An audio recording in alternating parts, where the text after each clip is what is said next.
C'est un peu vide ces canapés là. Ouais, bon.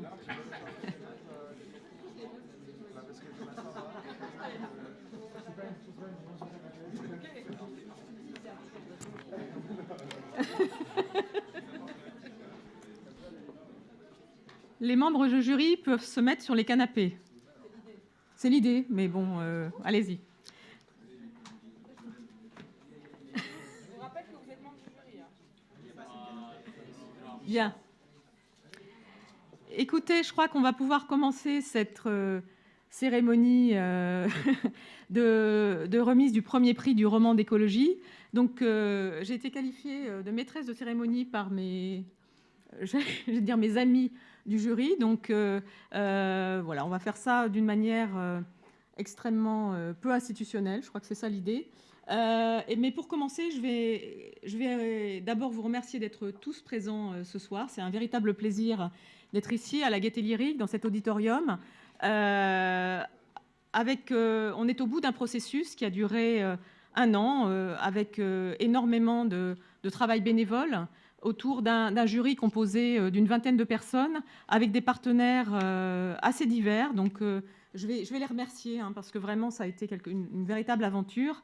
Donc, ces partenaires, c'est d'abord le Master de création littéraire du Havre, qui est en fait au sein de l'école de l'ESSADAR, qui est à l'Université du Havre. Et donc, Laure Limongi, qui est sur ce canapé rouge, est habillée de vert, comme il se doit. Donc, dirige ce Master de création littéraire. Et elle a été vraiment... Enfin, voilà, ça a été quelque chose d'extrêmement collectif et dans lequel l'équipe du Master du Havre a été déterminante. Et je remercie bien sûr aussi tous les étudiants qui sont là, qui ne sont pas tous sur le canapé, mais que je vois au premier rang, certains avec des nœuds papillons, ce qui est une première pour moi. Donc, merci beaucoup. Merci. Le deuxième partenaire très essentiel pour ce prix, ça a été l'École nationale du paysage de Versailles et Marseille. Et Giulio Giorgi, qui était qui faisait le lien avec les étudiants, est là, mais aussi Vincent Pifteau, qui dirige cette école, qui est auprès d'Olivier Mongin, directeur de la publication de la revue Esprit. Et la revue Esprit nous a accueillis dans ses locaux pendant toutes nos délibérations. Voilà. Donc, je tiens aussi à remercier la revue, dont l'équipe est quelque part, je ne vous vois pas, mais vous êtes là, merci. Merci beaucoup. La Fabrique écologique, qui est un think tank qui a été créé en 2013, qui est un think tank pluraliste et surtout transgénérationnel, a été aussi très active. Et Sarah Gros, sa directrice, qui est à côté d'Olivier, mérite aussi toute notre affection. Et enfin, je voudrais remercier la Poste, parce que la délégation à la transition énergétique de la Poste nous a permis tout simplement de rendre cette belle idée du prix du roman vivante, réelle, parce qu'il fallait un mécène qui représente, j'allais dire, une entreprise qui soit crédible lorsqu'il s'agit de parler d'écologie, donc qui représente le service public, qui représente le territoire, et qui représente aussi, parce que c'est souvent des personnes en fait qui décident de s'engager sur ce genre de choses, à travers notamment Sophie Noël Nemo, Elisabeth Guillon, qui sont ici, et puis toute l'équipe en fait qui travaille au sein de la délégation à la transition énergétique. Donc merci beaucoup, ils sont là. Voilà. Donc on peut les applaudir.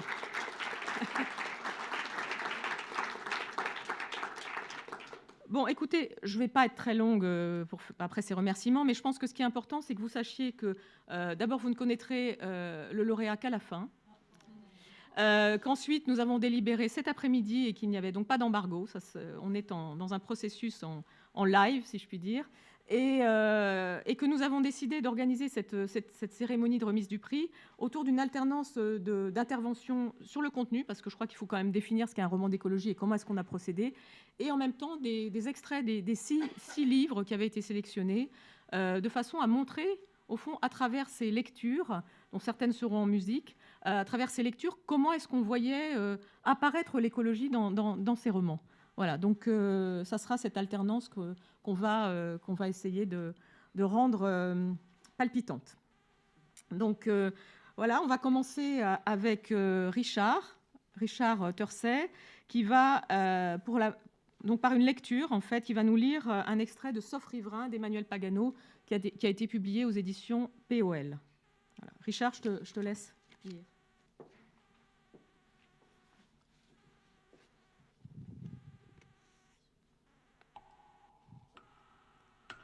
La bataille irrigation-tourisme a commencé très vite après la fermeture des vannes.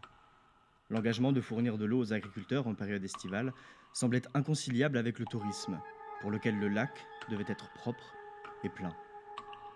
On voulait trouver le meilleur équilibre économique possible en maintenant les activités traditionnelles, la viticulture et l'élevage ovin, tout en mettant en place le projet d'aménagement touristique des berges du Salagou, une centaine d'hectares équipés pour accueillir 10 à 12 000 personnes, routes, adduction d'eau potable, assainissement, électricité. Ce projet se heurtait au marnage, entraînant une baisse du plan d'eau et l'apparition de zones vaseuses peu agréables, tant visuellement qu'olfactivement. Le tourisme, dans la tête de certains, marnage ou pas, de toute façon ça puait, c'était pas beau à voir. Dans les mots aussi, le tourisme était mal entendu. À l'origine, pour désigner le lac, les rapports présentés n'employaient que les termes de retenue ou de barrage réservoir. Le tourisme a fait basculer la langue de l'eau. Les élus parlent maintenant de plan d'eau. Le lac, d'abord une réserve, une retenue, devenu un plan d'eau, n'a jamais été ce que j'appelle moi un lac, un gouffre, une cache profonde aux rêves noyés, engloutissant nos peurs et nos chimères, comme ces cyprès, marquant l'emplacement de la forêt subaquatique que nous essayons, ma sœur et moi, de dénicher à chaque baignade. Aujourd'hui, à l'orée de la puberté, je ne crois plus aux forêts englouties. Le lac se referme sur mes naïvetés de petite fille. Je sais juste depuis peu qu'il a pris les vignes de Benjamin et ça s'arrête là. Je cherche d'autres sujets pour mes récits, mes cahiers cachés. Je rêve d'ailleurs et j'écris sur d'autres territoires. Je rêve et j'écris le plus loin possible de la vallée. J'aurai mes règles dans quelques mois. Ma sœur sera moins précoce que moi. Comme l'écriture, le sang nous séparera. Je m'apprête à entrer dans une adolescence blasée, préoccupée de romance et d'évasion. Je ne sais pas que sous le lac, s'il n'y a pas de forêt mystérieuse, il y a tout de même des histoires fabuleuses. Tant d'histoires, de musique, d'images, de couleurs et de trajets. Tant d'espaces repliés, grouillant de légendes et de vie. Tant de temps aussi, que je n'arriverai jamais à les contenir dans un livre. Comment un livre peut-il dire tout ce que recouvre un lac ?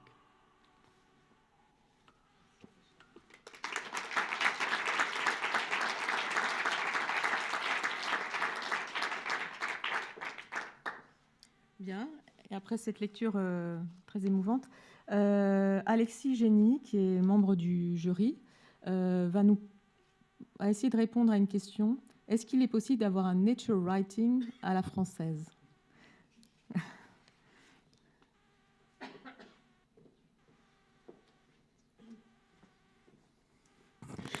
Bien.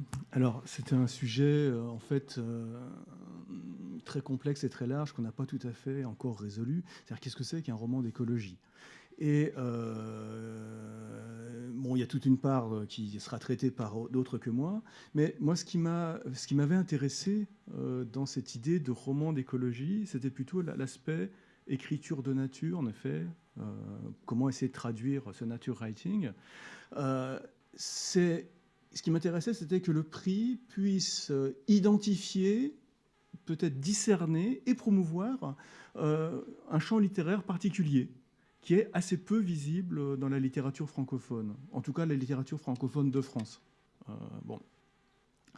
On pourrait dire qu'un roman d'écologie, ce serait un roman qui met au centre de sa narration, de sa problématique, quelque chose qui est plus large que l'homme, l'homme plongé dans un environnement et en relation avec tous les éléments de cet environnement, qu'ils soient biologiques ou géologiques ou atmosphériques, etc. C'est quelque chose qui existe en effet dans le domaine anglo-saxon, dans le domaine américain, sous ce nom de nature writing. Bon, est-ce que c'est transposable en France, dans la littérature francophone? Extrêmement difficilement. Pour des raisons historiques, pour des raisons de tradition littéraire et pour des raisons également environnementales. C'est-à-dire que au cœur de la représentation américaine de l'Amérique, il y a alors ce terme américain de wilderness, c'est-à-dire qu'on pourrait traduire par la sauvagerie, par les terres vierges, chose qui n'existe plus quasiment pas ou quasiment plus en Europe, sauf peut-être dans la Scandinavie, peut-être dans les montagnes, et encore. L'Europe, peuplée depuis des milliers d'années, est un jardin soigneusement entretenu. Et même les forêts n'existent plus à l'état sauvage, elles ont été travaillées par l'occupation humaine. Du côté américain, il y a ces terres vierges ou censément vierges, parce qu'il y avait quand même des habitants, mais dans la pensée américaine, dans la culture américaine, il y a un rapport à cette terre vierge. C'est l'homme face à cette terre vierge et qu'est-ce qu'il fait, comment il vit. C'est un genre littéraire particulier. Mais on peut quand même toujours imaginer quelque chose qui soit ce que Pierre Skuntios appelle une éco-poétique, c'est-à-dire quand même une poétique, une littérature qui serait attentive à cet homme relationnel dans son milieu. Simplement, c'est un milieu qui n'est pas sauvage. C'est un milieu naturel, c'est un milieu physique, c'est un milieu biologique, etc., mais qui est plus lié à une ruralité qu'à une sauvagerie. Bien. Alors, est-ce que ça existe, cette littérature-là ? Eh bien, si du côté de la nature writing américaine, le grand ancêtre serait Thoreau et son Walden, cette vie dans les bois, cette vie de pionnier finalement, seul face à la nature, dans l'espace francophone, peut-être que le grand ancêtre, ça serait Giono. Giono qui raconte des histoires d'hommes, mais qui sont liées de façon extrêmement violente à la nature, à cette nature provençale qui est une sorte de nature tragique. C'est-à-dire que pendant très très longtemps, j'ai cru que Giono, à cause des lectures scolaires, j'ai cru que c'était un auteur régionaliste qui sentait bon le romarin. Et en fait, heureusement, j'ai pu le relire à l'âge adulte. Et là, finalement, voilà, c'est un des grands tragiques. Et il a, dans ses romans, une vision de l'homme plongé dans la nature et agité par toutes les forces naturelles, qu'elles soient géologiques, atmosphériques, biologiques, etc. Peut-être que c'est lui le fondateur de cette éco-poétique francophone. Bien sûr, il y a un soupçon sur toute éco-poétique francophone, un soupçon vichiste. Vous savez, comme disait le maréchal, la nature seule ne ment pas. Et c'est vrai qu'il y a un regard extrêmement négatif sur tout ce qui pourrait être régionaliste, naturaliste, enfin naturaliste au sens d'écriture de nature. On le soupçonne d'être ruraliste, d'être nostalgique, d'avoir une sorte de rêverie d'un monde d'avant qui serait mieux organisé, qui serait plus simple, voire un peu féodal, et que ça serait mieux comme ça. Mais je crois que ce soupçon vichiste, on peut le balayer d'un revers de main, puisqu'il y a toutes sortes de façons de penser l'homme face à la nature, même si cette nature est très ruralisée, très organisée comme elle l'est en Europe. Et pour terminer, on pourrait imaginer que finalement s'opposerait, c'est une opposition totalement caricaturale bien sûr, mais elle peut être porteuse peut-être d'enseignement. On peut peut-être opposer deux types de fiction. Alors d'un côté, on pourrait imaginer une éco-fiction qui s'opposerait à l'auto-fiction dont on, et de façon très caricaturale, dont on pense que le roman francophone contemporain est fait. Cette autofiction qui est plutôt urbaine, qui est basée sur des relations interpersonnelles, qui se termine un peu en règlement de compte entre personnes et avec les ascendants, les descendants, etc.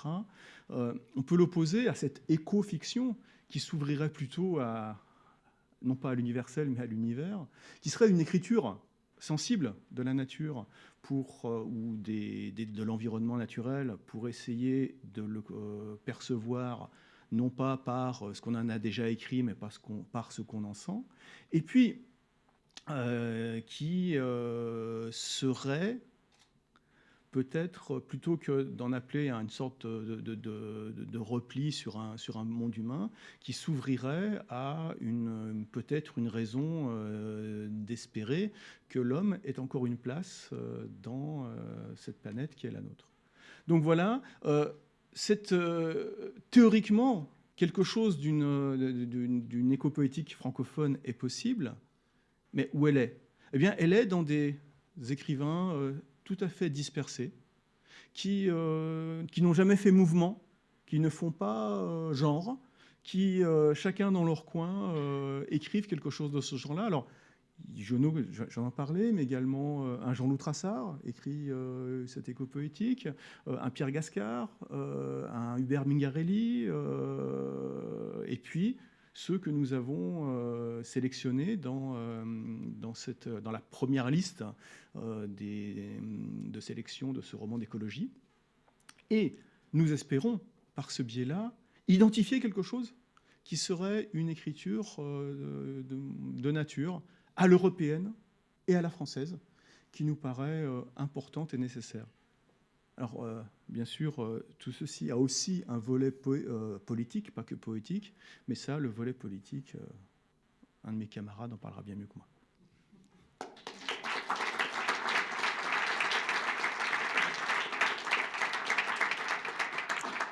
Merci Alexis. Deuxième lecture maintenant qui sera faite par Sarah de la Fabrique écologique et sur Ostwald de Thomas Flao, qui a été publié aux éditions de l'Olivier.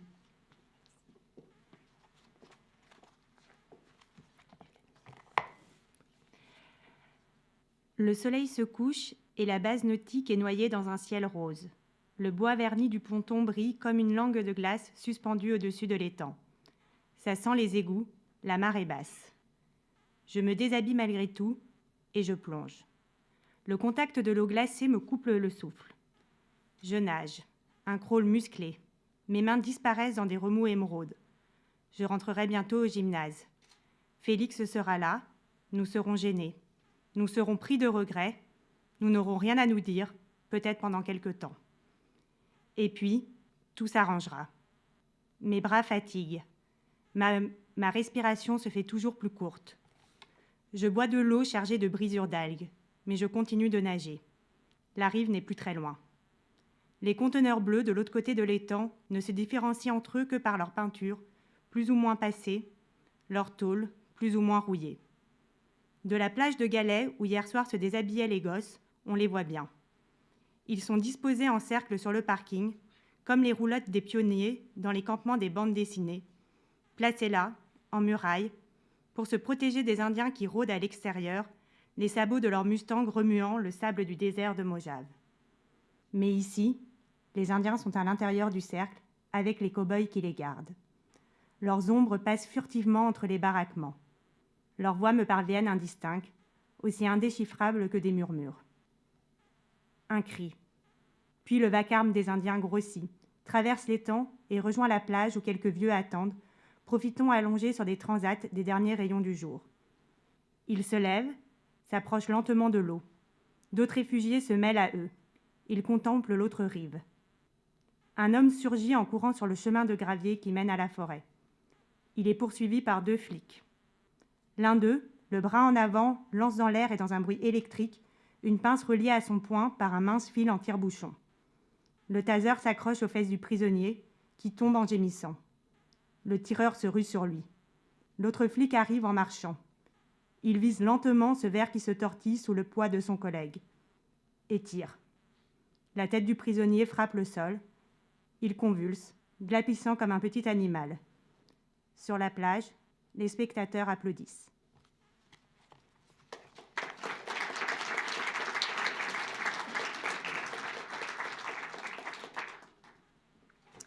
Bien. Maintenant, je me donne la parole et je dois donc faire une petite intervention sur pourquoi ce prix. Alors, pourquoi ce prix? D'abord, je ne vais pas épuiser les explications aujourd'hui parce que toute notre idée, c'est quand même que le prix est un avenir et que ce soit le début d'une série de cérémonies de remise du prix d'écologie, du roman d'écologie. Mais je voulais quand même dire plusieurs choses. D'abord, imaginer que l'écologie soit dans la littérature, ça n'allait pas de soi, parce que d'une certaine manière, ce qu'on pense d'habitude, c'est que l'écologie, elle est dans les sciences, elle est en politique, elle est aussi dans la vie quotidienne, mais l'idée qu'elle soit dans la littérature française, francophone, comme l'a rappelé Alexis, c'est pas quelque chose qui va de soi.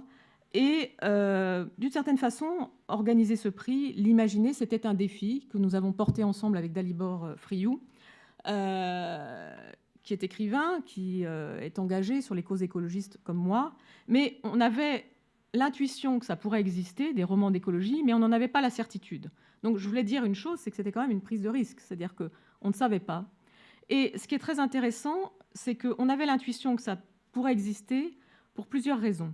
La première, je me rappelais d'une conversation avec Dominique Bourg, qui est un philosophe réputé, que Nicolas Hulot aime citer comme son mentor, qui m'avait dit que dans les années 70, la société française était très en avance sur les questions écologiques, mais était loin de le savoir. D'une certaine façon, l'écologie était là. On l'a vu dans les luttes sur le Larzac, on l'a vu lorsqu'il s'agissait d'empêcher de construire des centrales nucléaires. Et il y avait des mouvements qui étaient contre une croissance et contre une vision productiviste de l'économie et de la société. Mais d'une certaine façon, les choses sont retombées. Et peut-être aussi quand la gauche est arrivée au pouvoir, ça, je ne porterai pas de jugement là-dessus, mais en tout cas, il y a quelque chose qui s'est passé dans les années 70 et qui est retombé. Et on voit bien qu'il y a eu ensuite un phénomène de rattrapage, parce qu'on sent aujourd'hui que le débat public sur les questions écologiques est extrêmement actif, conflictuel aussi. Et donc, il y a eu un rattrapage du côté de la société. Est-ce que le rattrapage, les questionnements autour de Notre-Dame-des-Landes, autour des grands projets inutiles, autour de la question de Fessenheim, est-ce qu'on allait trouver trace de ces débats de société dans la littérature? Bon, c'était un pari. Et d'ailleurs, on n'a pas trouvé de grands romans sur Notre-Dame-des-Landes. On n'a pas trouvé de grands romans sur le loup, mais peut-être existeront-ils l'année prochaine. Mais on a trouvé un roman de Thomas Flao sur Fessenheim et un accident nucléaire à Fessenheim. Sarah vient de nous lire un extrait. Et c'est ça, c'était très intéressant. On ne savait pas en fait qu'on allait trouver ça et on l'a trouvé. On a trouvé chez Emmanuel Pagano des descriptions extrêmement émouvantes sur le Larzac. On a trouvé chez Pierre Ducrozet, dans l'Invention des corps, une interrogation sur la vie, la mort, le transhumanisme, qui évidemment portait aussi sur la question de notre relation à la nature. On a trouvé chez Hérold Henrault, dans Les liens du sang, sur la cause animale, vous allez entendre une lecture, des pages éblouissantes et bouleversantes qui nous ont laissé sans voix. Et on a trouvé chez Stéphane Servan, dans Sirius, qui est un roman pour adolescents, on a trouvé une dystopie remarquable qui donnait la parole aux animaux d'une façon telle qu'on n'avait jamais imaginé.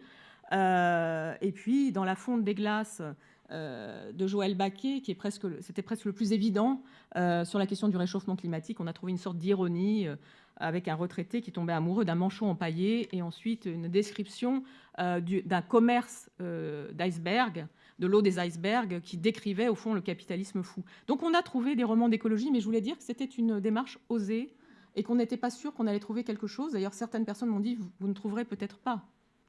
On n'était pas des chercheurs d'or, mais on était des chercheurs d'un roman d'écologie. Alors pourquoi est-ce qu'on a fait ça? Parce que aussi, il y avait le sentiment que le débat dans la société, c'était aussi un acte politique, était de plus en plus conflictuel quand on était à un moment de cristallisation, et que quelque part, dans la littérature, il y avait sans doute la possibilité de représenter une conflictualité, une société qui... il ne faut pas seulement dire qu'il y a les anti-écologistes et les pour. Il y a en chacun d'entre nous une tension sur la question écologique, sur les renoncements, le nouveau monde, le nouveau modèle de société. Et c'est à travers le chatoiement littéraire et l'écriture que cette question complexe nous semblait pouvoir être représentée sans qu'on puisse se dire « Ouh là là, il va falloir que je fasse un choix, que j'abandonne les choses », à travers des histoires, des épopées, des héros ou pas, et à travers aussi un lien entre l'humain et la nature, puisque tous ces romans racontent des histoires familiales. C'est une chose qui nous a frappé lorsqu'on a fait les délibérations du jury. Le lien entre la question écologique et la question de la transmission, la question de la relation entre parents, enfants et ancêtres, et temps qui passe, pour ne pas dire temps géologique, tout ça est présent dans les livres. Et donc, il y a quelque chose sur le transgénérationnel et la nature. Et au fond, voilà pourquoi ce prix, parce qu'il fait apparaître des choses qui étaient dans le romanesque francophone, mais qui n'étaient pas désignées.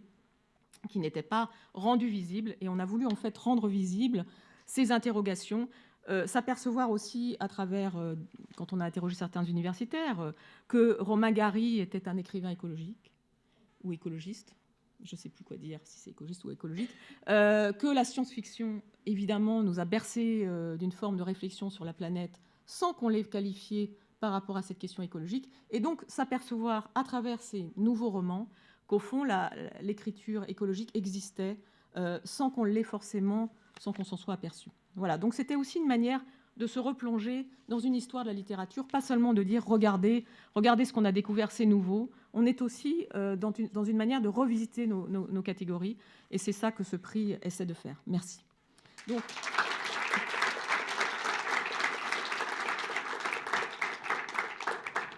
Donc maintenant, troisième lecture, Rémi Baille, qui va nous lire un extrait de L'Invention des corps de Pierre Ducrozet, qui est paru chez Actes Sud. Parker Hayes a tout, comme Elon Musk, fondateur de SpaceX, qui bientôt peuplera Mars, comme Larry Page et Sergey Brin, les fondateurs de Google, comme Mark Zuckerberg de Facebook, tout, les milliards, le pouvoir économique, politique, social. Il mène la danse, il parle à l'oreille des présidents de la Bank of America et des États-Unis. Ils vivent dans des manoirs bois blancs sur bord de mer. Ils partent en week-end à Salonique où les vieilles pierres les apaisent. Ils couchent avec des femmes qui semblent irréelles à force d'échapper aux lois biologiques. Ce n'est plus de la peau, c'est de la soie. Ils couchent aussi avec des hommes parfois. Ils dorment dans des lits qui n'en sont pas, dans lesquels on flotte. Ils partiraient en vacances dans l'espace, mais les vacances les ennuient. Ils vivent dans la baie de San Francisco, se déplacent en jet. Ils sont les rois du monde. Ils infléchissent le cours. Oui, mais il y a une chose qui leur résiste. Bess, si je t'introduis un flingue dans l'anus, a priori, t'es pas contre? Oh, tu es fou, Parker, complètement fou. Vas-y. D'une manière générale, la vie se plie à leurs désirs. Il faut dire qu'eux aussi ont beaucoup fait pour la vie. Que feriez-vous aujourd'hui, pauvres de vous, sans Google, sans Mac, sans Internet, sans iPhone? Que feriez-vous, bande de tocards? Mais quelque chose leur résiste, une anomalie, une erreur du système. Ils contrôlent pourtant l'ensemble du processus. La mort est une idéologie comme une autre. C'est la dernière frontière, le dernier territoire à conquérir. Parker trouve les hommes bien serviles. On leur a dit c'est ainsi, ils s'y résignent. Il a étudié lui aussi les anciens, leur grande sagesse, et puis les modernes à partir de Montaigne. La mort n'est rien pour nous, philosopher c'est apprendre à mourir et toutes ces conneries. Il a étudié la philosophie à Stanford, il a surtout vu la bassesse des hommes et leur résignation. Pourquoi accepter de mourir alors que ce n'est plus nécessaire? Pourquoi accepter de disparaître pour toujours, de ne plus jamais revenir? C'est ça surtout qui l'angoisse. Il partirait et ne serait plus jamais invité à la fête. On disperserait ses cendres dans l'océan en face et basta, jusqu'à la fin des temps, et lui plus là, jamais. Une main l'attrape à la gorge. L'idée de la conquête de l'Ouest était de repousser toujours plus loin la frontière, dit Sergey Brin, cofondateur de Google, à la Tribune. Et puis les pionniers ont buté contre l'océan, alors ils ont dû s'arrêter. Partir vers le nord, chercher de l'or. Mais on est en 2015, chers amis. L'or, nous l'avons entre les mains. Nous roulerons bientôt, tous en Google Car, nous traverserons le globe avec l'Hyperloop, ce train magnétique qui nous propulsera à 1200 km/h. Nous partirons vivre sur Mars. Et nous repousserons la dernière frontière de l'Ouest. Nous vaincrons la mort.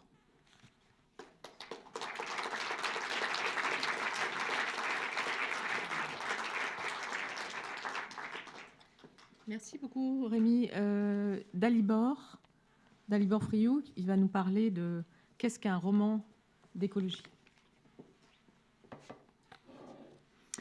Bonsoir. Alors effectivement, on s'est beaucoup posé la question pendant les délibérations, au début, au milieu, à la fin, qu'est-ce qu'un roman d'écologie? Qu'est-ce que l'écologie? Peux-tu me la définir en 2 minutes? On aurait pu faire pire, on aurait pu poser la question, qu'est-ce qu'un roman? Et là, on ne serait pas là ce soir, parce qu'on y serait encore. Donc, si on fait tout ça, c'est aussi pour pouvoir avoir le plaisir de se poser des questions et puis avancer en marchant, prouver le mouvement par la marche. Qu'est-ce qu'une écologie littéraire? Qu'est-ce qu'une littérature écologique? Seule réponse, des petites improvisations comme celle que j'ai essayé de faire. Et j'aimerais, pour apporter ma réponse, partir du corps, d'un organe que possède le romancier, comme d'autres, l'œil.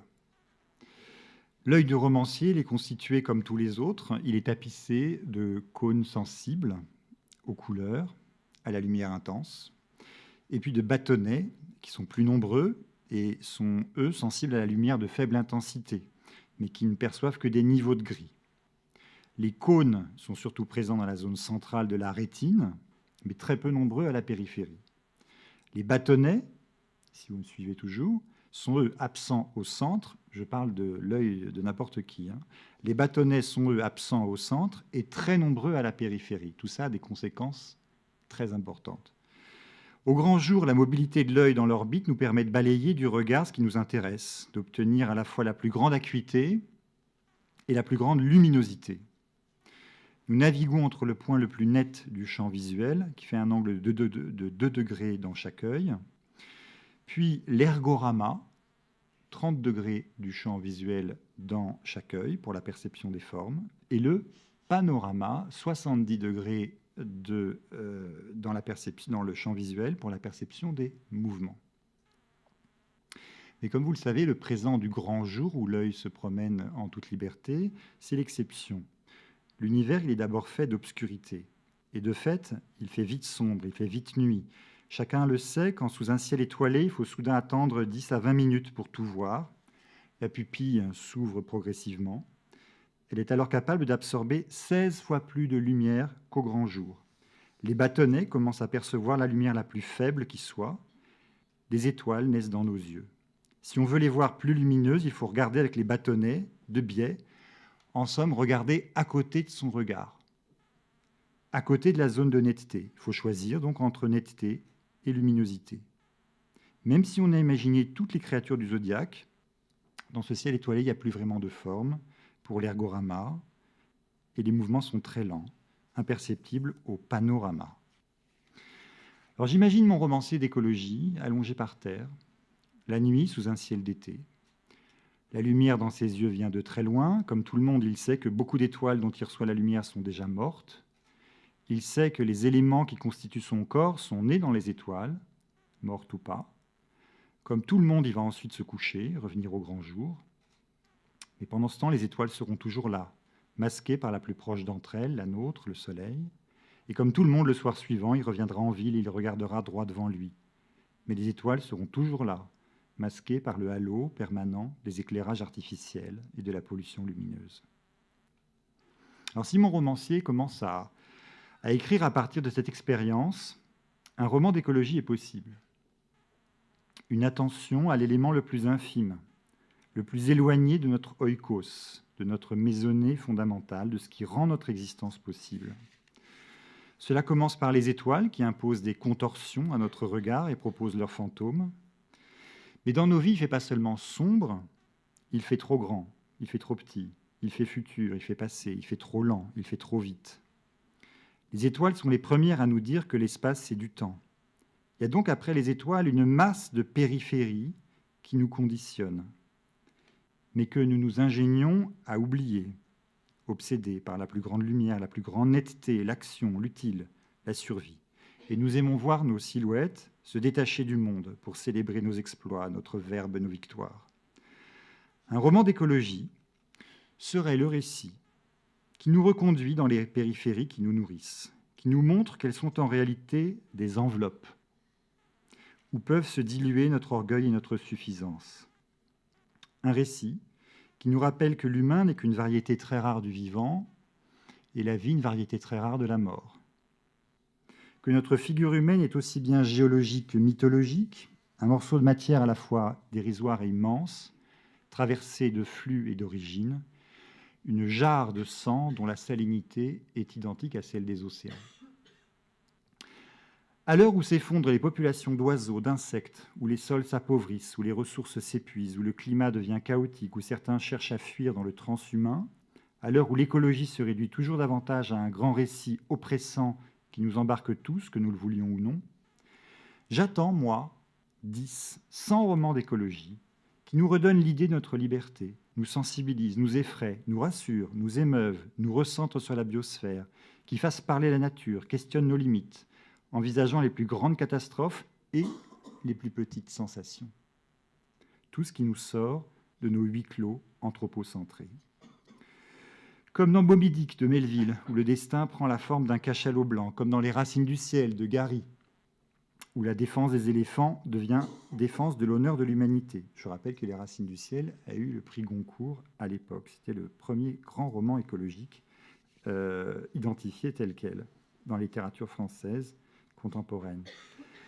Comme dans Ravage de Barjavel, où se révèle la dépendance de l'humanité à son flux d'électrons, comme dans Les Monades urbaines de Zilberberg, où l'on imagine une planète à 70 milliards d'humains vivant dans des tours de 1000 étages, comme dans Anima de Vajdi Mouawad, où les animaux sont témoins d'une vengeance meurtrière, comme dans ce roman de Saramago, où le cycle de la vie se détraque car les plus vieux ne meurent plus et remplissent la terre, comme dans Les Villes invisibles de Calvino, génial esquisse et improvisation d'écologie urbaine. Donc nous, fondateurs et jurés du Pré, pour les intimes, prix du roman d'écologie, nous aimerions passer commande auprès des écrivains francophones, s'il y en a dans l'assistance, qui nous entendent, qui nous écoutent, qui nous écouteront peut-être plus tard. En 2019, nous aimerions lire un roman, j'aimerais lire un roman, sur le compagnonnage de l'homme et du sable marin, que les mafias pillent pour alimenter la construction. En 2020, j'aimerais beaucoup lire un roman francophone, pas américain, sur les nouveaux modes de procréation inspirés par les machines et l'inventivité sexuelle des animaux. En 2021, pourquoi pas un roman qui nous donnerait à voir ce que serait un monde converti au véganisme. En 2022, moi j'aimerais beaucoup lire, Éprimé, pourquoi pas, s'il est bien, s'il est aussi de qualité littéraire, un roman fleuve qui traiterait des effets de l'architecture bionique sur les rencontres amoureuses. Donc, tout ça à vos plumes, à vos prophéties, à vos étoiles, à vos animaux, à vos machines, à vos couches géologiques, à vos exodes cosmiques, à vos forêts. Longue vie à l'écologie dans la littérature.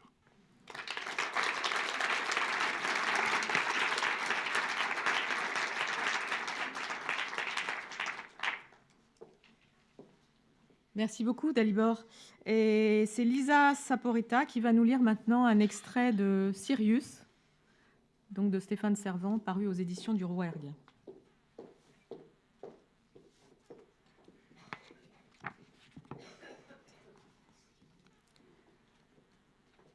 C'était une petite grotte où ils eurent du mal à tous rentrer.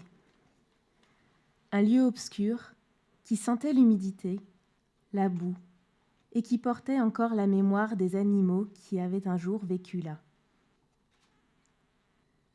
Au fond de la cavité coulait le mince filet cristallin d'une source. Dans les premiers temps, ils avaient regardé les étoiles s'abattre sur la terre. À toute heure, les explosions barbouillaient le ciel de rouge, de jaune et de noir. Elles faisaient trembler les parois autour d'eux. Le soir, le spectacle n'en était que plus incroyable. La nuit s'illuminait comme pour une fête antique. Kid, Sirius et Ésope se réunissaient à l'entrée de la caverne et ils regardaient silencieusement les comètes déchirer le ciel et allumer de gigantesques incendies de l'autre côté de la montagne. La neige tombait toujours, recouvrant le monde d'un manteau lourd et épais. Kid et Sirius firent quelques expéditions dans la forêt, à la recherche de racines. Le garçon en fit des décoctions et des cataplasmes pour Avril. La jeune fille, recroquevillée sur un lit de fougères sèches, hésita longtemps entre mourir et vivre.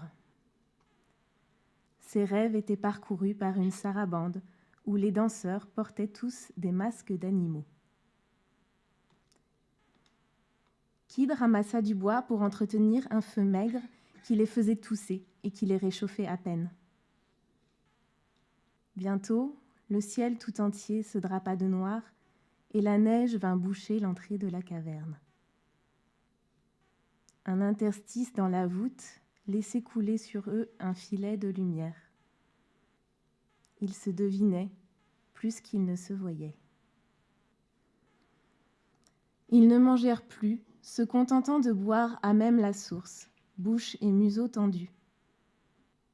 Ils passaient de longues heures, blottis les uns contre les autres. Pelage et peau réunis. C'était doux, c'était bon, c'était chaud. Il n'y avait rien d'autre à faire que se délecter du temps qui passe et de la chanson de la source. Ils se bercèrent de cette musique des semaines entières. En écoutant bien, on pouvait percevoir d'infimes variations dans la mélodie. De légers tremblements, des oscillations.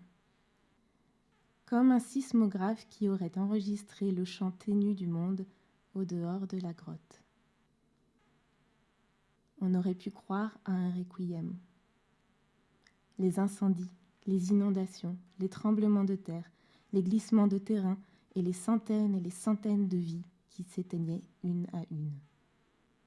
Mais il n'avait rien de triste dans cela. C'était simplement le dernier mouvement d'une symphonie.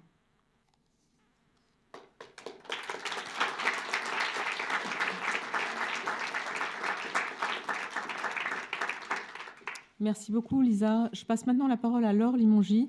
Alors, le titre de son intervention, c'est « Les apprentis écrivains face à l'écologie », mais je pense que ça ne va pas être ça. Je ne sais pas pourquoi. Je pense que ça va être autre chose. Voilà. Non, c'est juste quelques mots.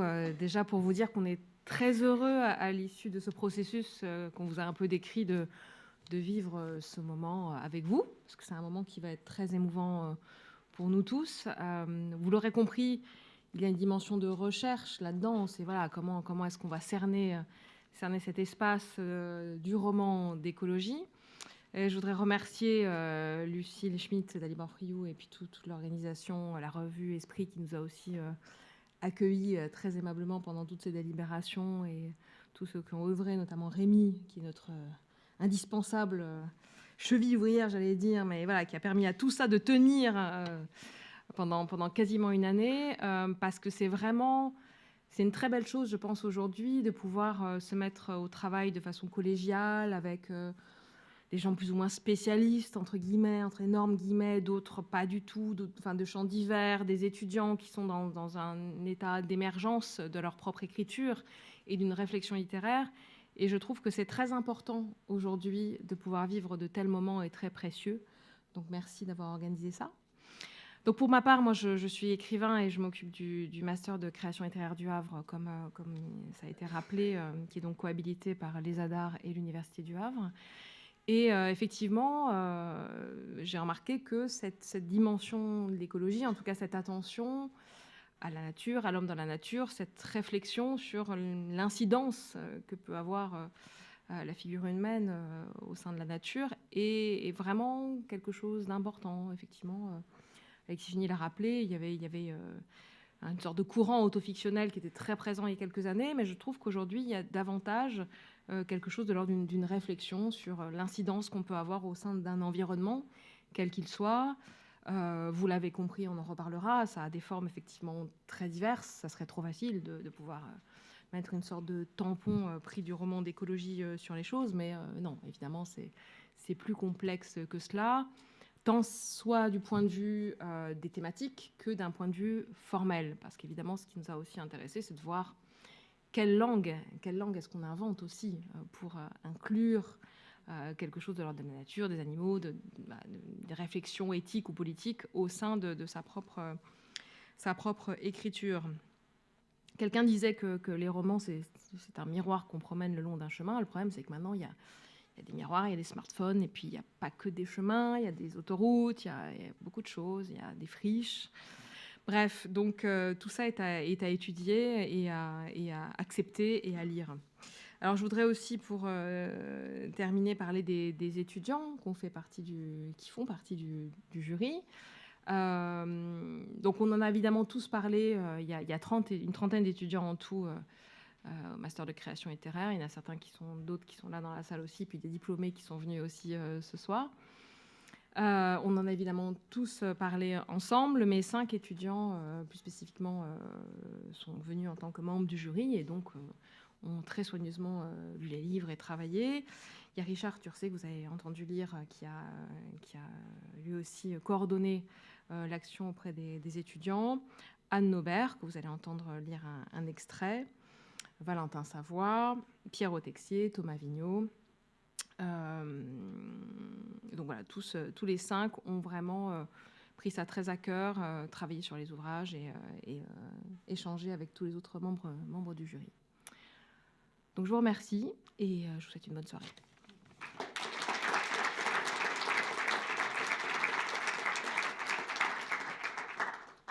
Merci beaucoup, Laure. Donc c'est Anne Naubert maintenant qui va lire un extrait des Liens du sang qui est paru aux éditions du Dilettante et dont l'auteur est Hérold Enroux.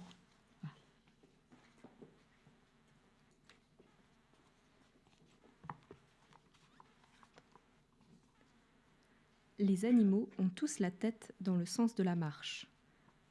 Et puis soudain, un soubresaut. Un puissant éclat métallique résonne encore dans leurs oreilles, derrière eux. Maintenant, un vrombissement se fait entendre, sur les côtés, et le sol se met à bouger. Le camion roule sur le sentier caillouteux qui mène à la route goudronnée.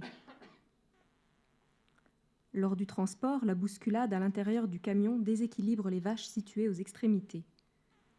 Alors qu'elles se débattent pour ne pas tomber, l'une d'entre elles coince sa patte arrière gauche dans un espace entre 2 planches. Elle ne parvient pas à se libérer. Les virages sont marqués, brusques, et les cloisons s'ébranlent. La vache est contrainte, heurtée, soumise à l'effet centrifuge. Sa patte se tord, l'os du canon se brise. Les plaintes de l'animal ne sont pas remarquées. Le chauffeur poursuit sa route. L'abattoir n'est plus très loin. Le chauffeur tire le loquet. La cloison inférieure s'abaisse. Les vaches descendent une à une de la remorque. Parmi elles, une petite, à la tache en forme de larme sous l'œil droit, manque de se faire renverser. Derrière, les vaches poussent avec tant de force en raison de l'exiguïté de la remorque qu'elles risquent de se faire piétiner. Quand la 10e vache est descendue, grâce à une rupture dans la file, le bouvier aperçoit la vache accroupie, la patte droite repliée sous son corps et la patte gauche en l'air, coincée. Une tache de sang sèche dans la rainure entre le plancher et la cloison. Le bouvier comprend immédiatement. Nous avons un animal couché. Cet incident est banal. Après tout, se dit-il, qu'est-ce qu'on y peut? Il y aura toujours de la casse. Lorsque toutes les vaches sont sorties de la remorque, il monte rejoindre la vache et l'examine. Rien à faire. L'os du canon est détruit. Le bouvier extrait la patte de son piège. L'animal crie de douleur. Il la force à se mettre debout avec l'aide du chauffeur. Elle tente de se rendre plus lourde, mais l'insistance des 2 hommes aura raison de sa combativité. Il la pousse, la tire à l'extérieur du camion. Le bouvier maintient la patte cassée qui pend lâchement à partir du jarret. La vache est amenée sur une surface plane en céramique à l'intérieur du bâtiment. Il se tient debout devant la vache qui ne peut plus bouger. Elle ne crie pas. Sa patte est bleu sombre comme un crépuscule précoce. Il s'avance, place le pistolet d'abattage sur le front de l'animal et la souffrance grandit, puis disparaît.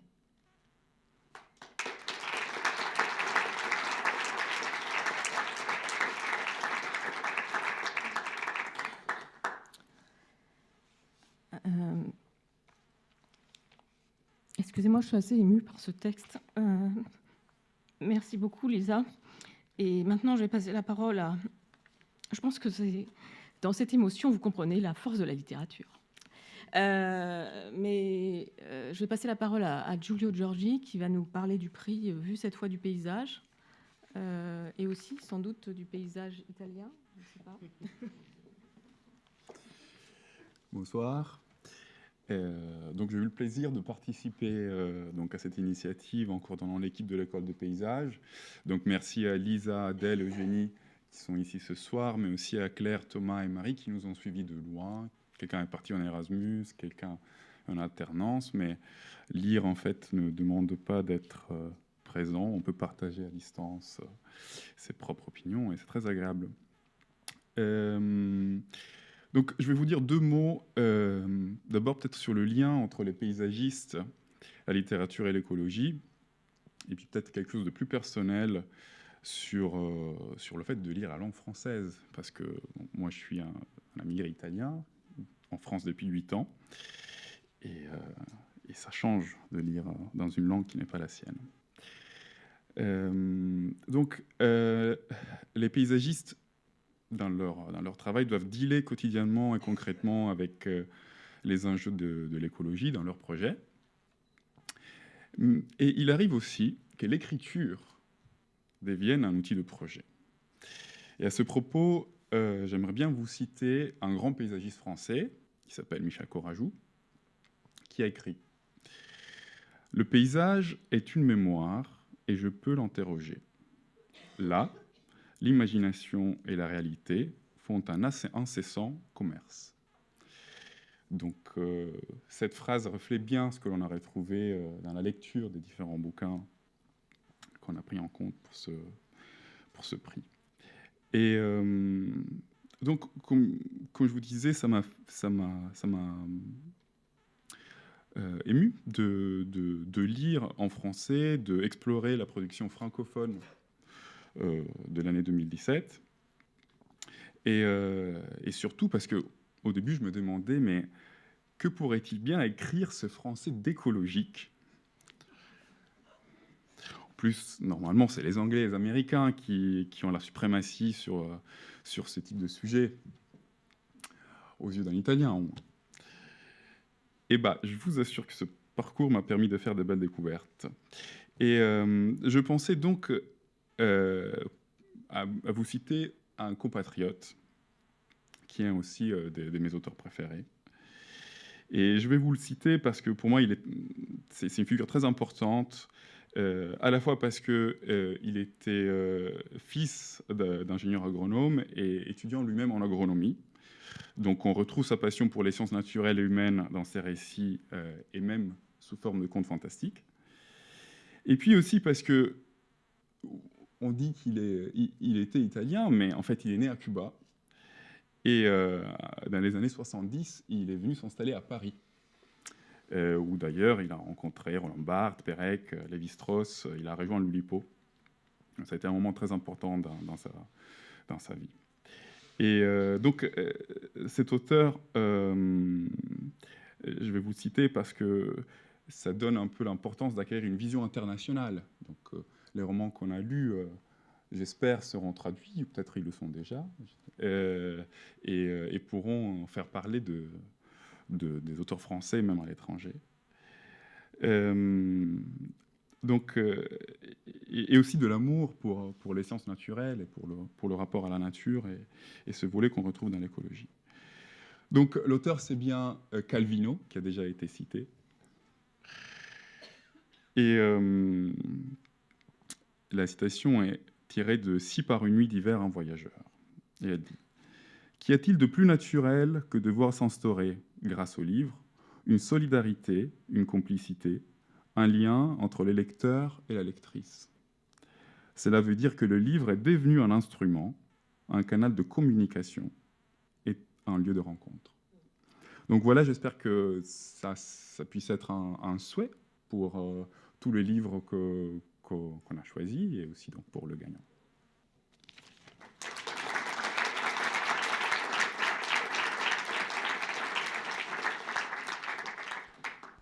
Merci beaucoup, Giulio. C'est Alexis Génie qui va nous faire l'ultime lecture. Avant, donc on rappelle les 6 lauréats et que vous ayez l'annonce du lauréat qui a eu le prix.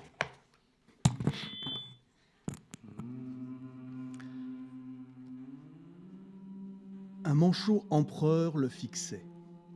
Il éternua à intervalles irréguliers pour vérifier l'invraisemblable hypothèse. L'animal lui répondit de façon parfaitement synchrone, sans le lâcher du regard, puis vint se placer face à lui. Louis risquait un petit cri censé imiter celui du manchot empereur mâle. Sa partenaire détourna la tête sans répondre, comme contrariée par ce changement de ton. Louis éternua et la femelle répondit avec empressement avant de venir à son contact. Elle allongea le cou vers lui à plusieurs reprises. Cette femelle téméraire avait porté son choix sur le célibataire le plus en vue de la colonie. Le gabarit de Louis, son plumage d'un orange saisissant, son cri de parade puissant et original avaient séduit cette femelle peu conformiste. Aux yeux d'une jeune femelle inexpérimentée, Louis pouvait passer pour un manchot empereur mâle, dépassant les normes physiques et vocales de l'espèce. Il surclassait tous ses rivaux. Bref, Louis était un bon coup. D'abord désemparé, il décida de lui rendre la politesse. Il allongea le cou autant qu'il le pouvait, avant de s'éloigner pour ne pas abuser davantage cette femelle naïve. C'est alors qu'une série d'atroces cris rauques le figèrent sur place. Il se retourna et vit la femelle tendre son cou vers lui avec insistance. Elle n'appréciait pas d'être ainsi plaquée en plein préliminaire. Louis nota qu'il y avait moins d'abandon dans la posture. À présent, elle semblait davantage pointer un bec hostile qu'ouvrir son cou, un peu court, mais joliment dodu. Puis d'autres cris se firent entendre dans son dos et la pensée effleura Louis que les parents de la femelle et conduite allaient la venger en se jetant sur le séducteur éhonté. Mais ce n'était que Ivar Luardjuk qui avait observé la scène et se tordait de rire. Louis fut un peu vexé de ce donnant spectacle, mais s'éloigna de la femelle interloquée avec le sentiment d'avoir pénétré l'intimité du manchot empereur au-delà de ses rêves les plus fous. Après sa déception initiale, le réel l'avait rattrapé de la façon la plus inattendue. La plus-value espérée du voyage n'était rien moins que sa demande en mariage par une vierge des glaces à l'œil velouté, au cou craquant. Il sortit de la colonie sans se retourner, veillant à ne pas déranger les couples qui échangeaient leurs salutations prénuptiales.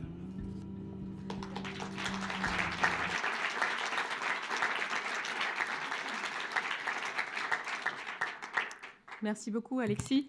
Je voulais vous dire que les musiques, vous avez vu qu'il y avait 2 lectures qui avaient été faites sur des musiques qui ont été composées par Richard Turcet, qui est donc étudiant au Master de création littéraire du Havre, qui nous a composé ces musiques pour les lectures. Donc bravo à Richard et merci.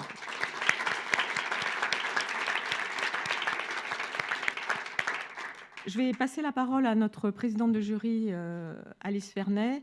Je voulais juste, avant qu'Alice ne vienne, rappeler quels étaient les 6 romans qui avaient été... Ah, tu le suis. D'accord. Bon, alors je vais laisser Alice nous rappeler quels sont les 6 romans. Voilà. Parfait. Bonsoir. Alors, ne vous demandez surtout pas pourquoi je suis présidente.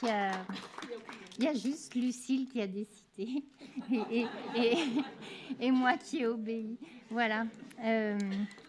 Alors... je me suis rendu compte que je n'aimais pas du tout désigner un lauréat, parce que, évidemment, tout le monde ne l'est pas. Alors, justement, au moment de le faire, je voulais d'abord m'adresser aux 6 sélectionnés, aux 6 romans sélectionnés. Je crois que 3 d'entre eux sont ici. Hérol. Je suis curieuse aussi de vous voir. Stéphane Servant. Ah oui, tout en haut, alors je ne vous vois pas très bien. Et Emmanuel est là, d'accord.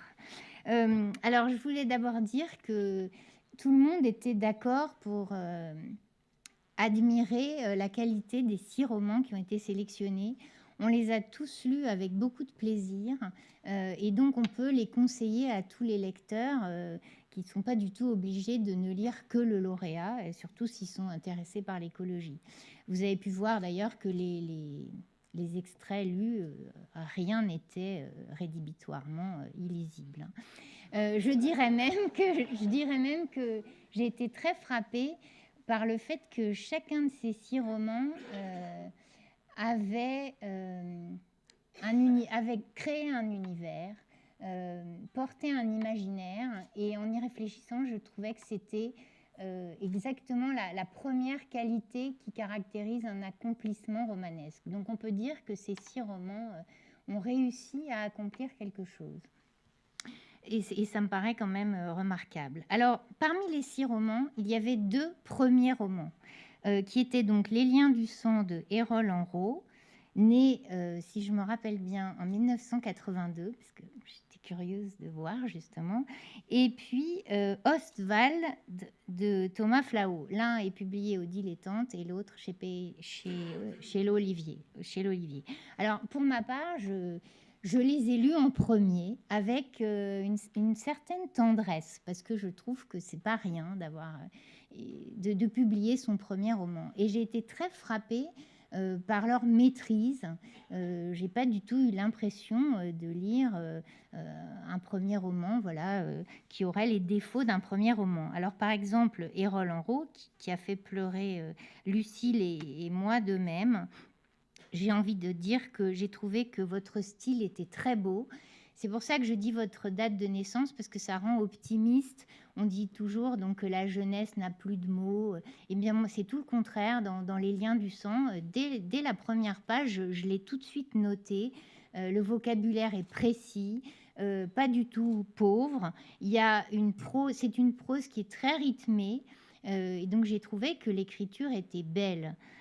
Ensuite, je dois dire que ça, on l'a tous dit, il y a dans ce livre des pages qui sont poignantes, pas seulement celles qu'on a lues, mais beaucoup d'autres, certaines aussi extraordinaires. Il y a vraiment une connaissance du monde animal. Par exemple, on ne dit pas qu'une truie accouche, on dit qu'elle met bas, mais comment on dit la mise bas, c'est ça, ou l'accouchement de la truie, par exemple, m'a paru quelque chose d'extraordinaire. Et donc, je trouve ça, c'était vraiment une grande réussite. J'ai aussi trouvé on dit toujours que l'homme est une bête, mais l'homme ne sent pas comme une bête, puisque justement, il a en plus des mots. Et j'ai trouvé que dans ce livre, on arrive à éprouver la manière d'être au monde des bêtes. En particulier, j'ai été extrêmement touchée par la façon dont le lecteur comprend comment la peur est quelque chose d'extrêmement présent dans le monde animal et comment les bêtes se protègent de la peur dans un territoire qu'elles délimitent. J'ai trouvé vraiment que c'était magnifique. Si j'en parle trop, ça va me faire pleurer aussi. Donc j'ai trouvé, Erol, que vous saviez écrire l'horreur, le malheur, la violence, l'absence de sens, et que tout ça, c'était vraiment un tremplin pour écrire beaucoup d'autres livres, et pas forcément d'ailleurs sur le monde animal. Donc j'ai envie de dire bon vent. Pour le deuxième premier roman, qui était Ostwald, m'a semblé, alors était complètement différent, hein, la diversité de ces 6 romans était remarquable, malgré qu'on les ait rassemblés dans le prix. Ostwald est un roman, l'auteur n'est pas là, qui est plein de charme. Et c'est très intéressant parce que le charme d'un roman, c'est insaisissable. Ça n'a pas forcément à voir avec une qualité techniquement descriptible. J'ai trouvé Ostwald plein d'un charme, avec un charme que je qualifierais de sec et presque vénéneux, dans un style très sobre, très moderne. Par exemple, pour donner une remarque que je me suis faite, parce qu'évidemment, Ostwald est aussi écrit par un très jeune auteur, donc avec qui j'ai au moins 20 ans d'écart. Et c'était drôle, puisque la première phrase du livre, c'est « Comment ça meurt une ville ?» Et moi, je me suis dit que j'aurais écrit « Comment meurt une ville ?» Et d'ailleurs, j'entends le texte pour moi comme ça, ce serait « Comment meurt une ville ?» Mais lui a choisi une écriture très moderne, une écriture d'aujourd'hui, et je trouve qu'elle crée une voix qui sonne tout à fait juste, extrêmement vraie. On se dit toujours, c'est entendu, oui, c'est bien comme ça que 2 jeunes garçons se parleraient, commenteraient certaines scènes. Donc c'est un réalisme juste. Et j'ai trouvé que ce livre exprimait un désenchantement mélancolique sur la famille et sur la société, et justement sur ce monde d'après une catastrophe nucléaire et donc un monde détruit. Donc c'est un très beau livre aussi que je peux tout à fait conseiller. Hormis ces 2 premiers romans, les auteurs étaient plus confirmés. Alors nous avions La Fonte des glaces, donc le livre dont le titre est le plus explicitement écologique, paru chez POL, de Joël Baquet. Alors, je me dis souvent, quand je pense à l'écriture, quelque chose que je n'ai jamais réussi à faire et qui est beaucoup plus difficile encore que de faire pleurer le lecteur, c'est de le faire rire. parce que d'abord l'humour est une chose qui n'est pas forcément universellement partagée. Et on peut dire que le livre de Joël Baquet, qui est un roman très créatif et très drôle, comme l'a bien montré le passage qu'a lu Alexis, réussit cet exercice difficile, arrive à faire rire le lecteur.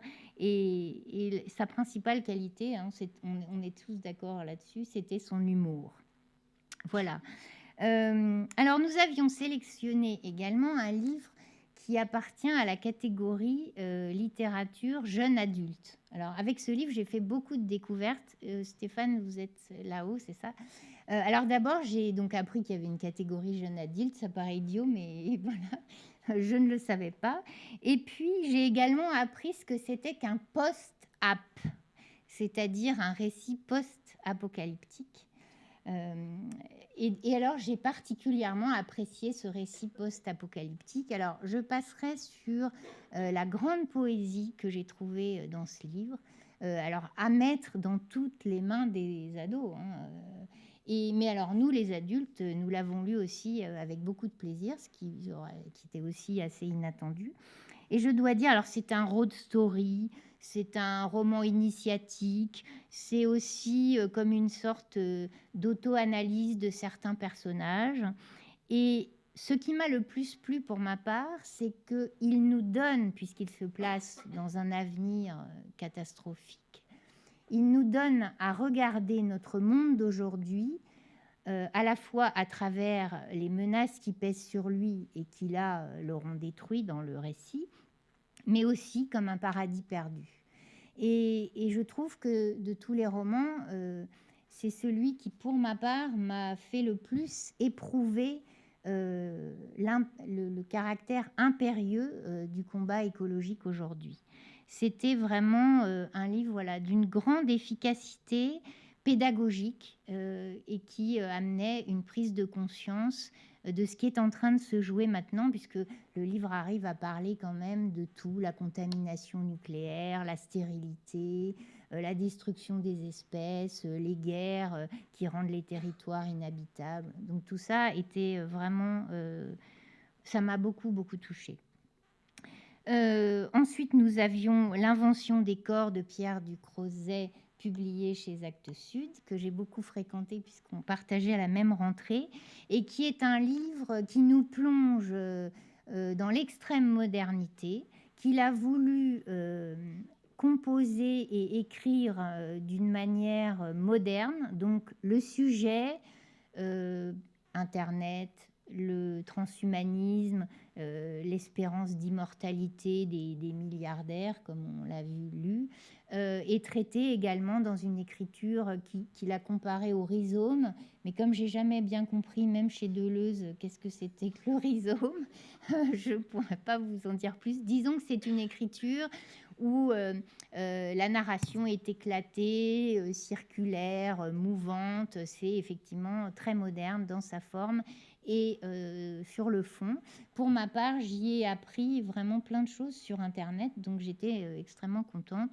C'est aussi un livre qui plairait beaucoup aux jeunes. Hein. Dans le jury, on l'a vu, mais les vieux ont tout à fait aimé aussi. Et puis, le dernier des 6 livres sélectionnés, Sauf Riverain, d'Emmanuel Pagano, que personnellement je connaissais pour d'autres livres qui parlaient d'amour. Pareil, je pense à Nous on nous, que j'ai beaucoup aimé. Alors, c'est un livre qui nous a beaucoup plu par son ambition. Un travail à la fois ambitieux et original.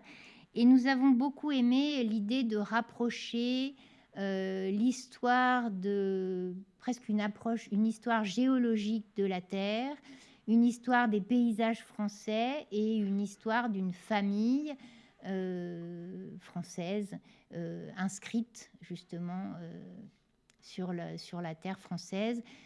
Quelqu'un a dit ce matin que c'était comme un entremêlement des blessures de la terre et des blessures de la famille, des blessures des corps. J'ai trouvé aussi que c'était un livre qui effectivement nous faisait comprendre à quel point en occupant la terre, l'homme la transforme. C'est presque un texte sur l'aménagement du territoire et ce qu'il peut réussir et ce qu'il peut complètement rater. Par exemple, effectivement, la scène de la création du lac artificiel et de tout ce qui sera sacrifié par cette création, moi, ça m'a bouleversée. J'avais jamais pensé que ça se passait comme ça. Et c'est un livre qui nous fait sentir qu'est-ce que c'est exproprier les gens, qu'est-ce que c'est remplacer une vigne par un lac. Par ailleurs, la multiplicité des sujets traités dans le livre est énorme. Hein. J'ai recensé qu'on parle quand même du jeu, enfin de l'addiction au jeu, de l'alcool, de la folie, de la famille, du tourisme, des paysages et de l'aménagement du territoire. Je trouve que ce livre nous amène dans une grande rêverie. C'est comme s'il ouvrait toutes sortes de fenêtres au lecteur. Alors, j'ai rédigé tout ça, je ne savais pas qui allait gagner le prix. Et il se trouve que c'est justement Emmanuel Pagano et Sauf Riverain. Bravo. Voilà.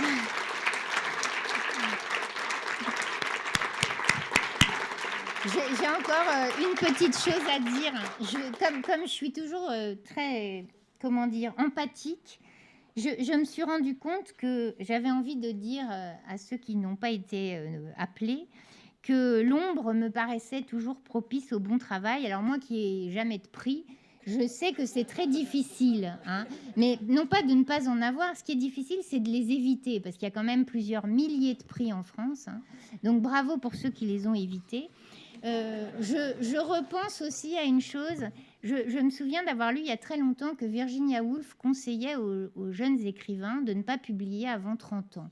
Et j'ai toujours beaucoup réfléchi à cette idée d'écrire sans publier. Et plus ça va, plus je comprends qu'est-ce qu'elle voulait dire. Elle voulait dire écrivez longtemps sans avoir à subir le commentaire des autres, sans avoir à être étiqueté, comme on le fait toujours, ne serait-ce qu'en mettant les livres dans des catégories. Et j'ai envie de dire donc aux 5 personnes qui n'ont pas le prix que écrire sans être récompensé, c'est très intéressant aussi. Par exemple, un des grands avantages que j'ai par rapport à Alexis, c'est que je peux encore rêver d'avoir un grand prix, alors que lui l'a déjà eu. Hein. Et donc, d'une certaine façon, voilà, ne pas avoir le prix, c'est garder l'espérance. Hein. J'ai toujours beaucoup aimé la configuration Marguerite Duras. La voir très tard, le Goncourt, c'est quand même intéressant. Là, c'est pareil, voilà. Et puis, par ailleurs, je trouve que finalement, apprendre à ne pas avoir plu à tout le monde, c'est utile. Mais je vais m'arrêter, sinon Emmanuel ne va pas vouloir de son prix. Le voilà.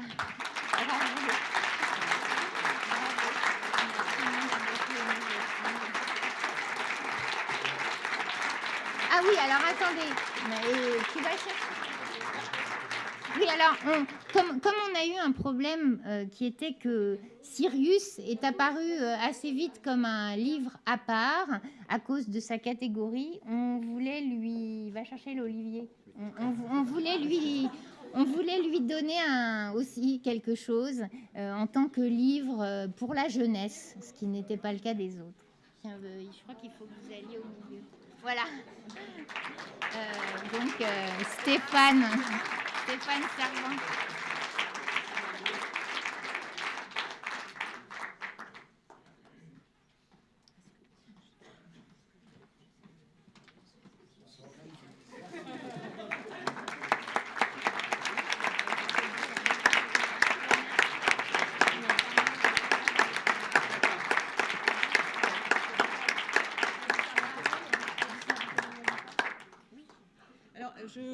Comme je suis toujours la maîtresse de cérémonie, donc je parle des choses très importantes. C'est que par ailleurs, le prix, en dehors d'un diplôme vert magnifique, est doté de 5 000 € grâce à notre mécène La Poste. Voilà, donc voilà, c'est aussi...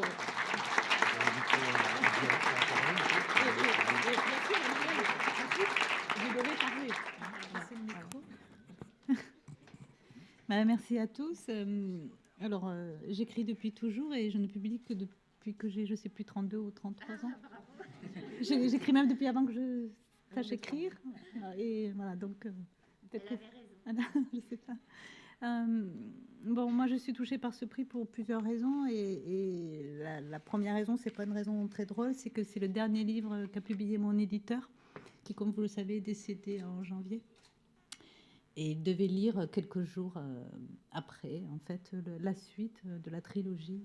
Puisque, en fait, ce qu'on n'a pas dit, c'est que c'est une trilogie que j'ai écrite par rapport aux rives, c'est-à-dire la relation de l'homme et de l'eau. Puisque moi, ce qui m'intéresse, c'est ce que disait Alexis Génie, c'est-à-dire pas la nature en tant que nature sauvage, mais la nature aménagée par l'homme, puisque je crois qu'en fait, c'est l'homme qui m'intéresse surtout. Même si j'écris beaucoup, beaucoup de livres liés à la nature, c'est l'homme que je cherche dans ces livres-là, je crois.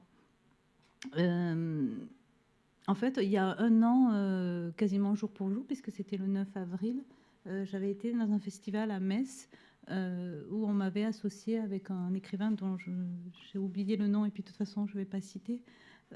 Enfin, c'est pas un écrivain, plutôt c'est un essayiste qui travaille l'écologie du point de vue politique, mais au sens très large, et qui explique comment on en est arrivé à un peu les catastrophes d'aujourd'hui et tout. Et on avait été réunis et c'était très difficile parce que c'était vraiment des livres qui n'avaient vraiment rien à voir à part l'écologie. Et moi, je devais parler de Sauf Riverain. Et d'entrée de jeu, il a dit en fait, je ne comprends pas à quoi sert votre livre et en quoi ça va nous faire avancer sur l'écologie. Et j'étais tellement surprise de cette entrée en matière que je n'ai pas su répondre. Eh ben, peut-être que ce prix, c'est une réponse, finalement. Donc, un an plus tard, voilà. Merci à tous.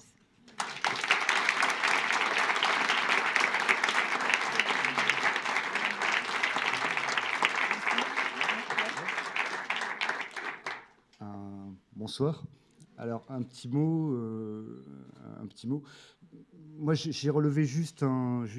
Enfin, déjà, je voulais dire que c'était un très grand honneur qu'un livre, effectivement, qui est classé en littérature jeunesse, figure parmi une sélection de littérature vieillesse. Voilà. Parce que je pense enfin, voilà, il nous reste pas beaucoup de temps à nous. Voilà. Mais le futur appartient aux enfants d'aujourd'hui. Donc, je trouve que c'est intéressant d'aborder ces sujets de l'écologie, de notre rapport au vivant avec les plus jeunes, sans forcément d'ailleurs de volonté pédagogique, hein, tout simplement en mettant en scène des enfants d'aujourd'hui confrontés au monde de demain.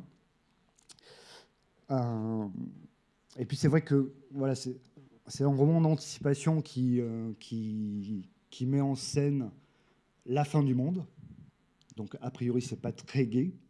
Mais moi, ce que j'ai vraiment voulu faire avec Sirius, c'est mettre en scène l'avènement d'un nouveau monde. Et cet avènement, il passe par ces deux personnages qui dans un monde en ruine, sont comme leur amour est comme une flamme. Et leur amour, c'est par là que passe l'espoir. Et c'est surtout, parce que l'espoir tout seul, c'est rien, c'est surtout par là qu'arrive l'action et la lutte. Et c'est la lutte qui fera qu'on changera. Merci.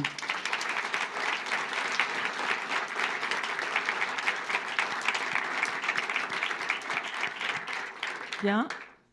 Et j'ai été chercher de force Erol, qui va nous dire ce qu'il a envie. Et par ailleurs, les livres sont disponibles. Et donc, voilà, si vous voulez acheter ces romans, les faire signer par ceux qui sont là, n'hésitez pas ensuite. C'est important. Bon, bonsoir. Mais on m'a forcé à venir vraiment. Parce que je ne sais pas quoi dire vraiment. Par le fait que j'écris ce livre, c'est peut-être... parce que je cherchais à en lire un comme ça et je trouvais pas, peut-être. Moi, j'aimais bien. La première fois que j'ai lu Tolstoï, j'ai tout de suite su qu'il était, disons, qu'il s'intéressait à cette question-là. Et j'attendais il a écrit des textes théoriques là-dessus, mais pas pas de narration, enfin, à part quelques nouvelles, mais j'aurais aimé qu'un roman de Tolstoï soit écrit vraiment, un roman comme il a l'habitude, c'est-à-dire de 1000 ou 1500 pages, sur ce sujet, et je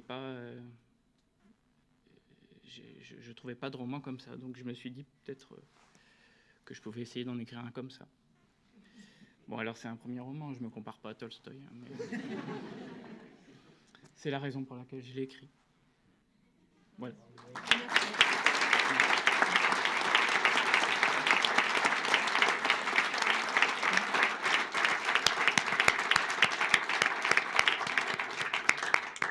Bon, eh bien, écoutez, merci à tous, à toutes et à tous. Alors, il y a encore une ou deux étapes.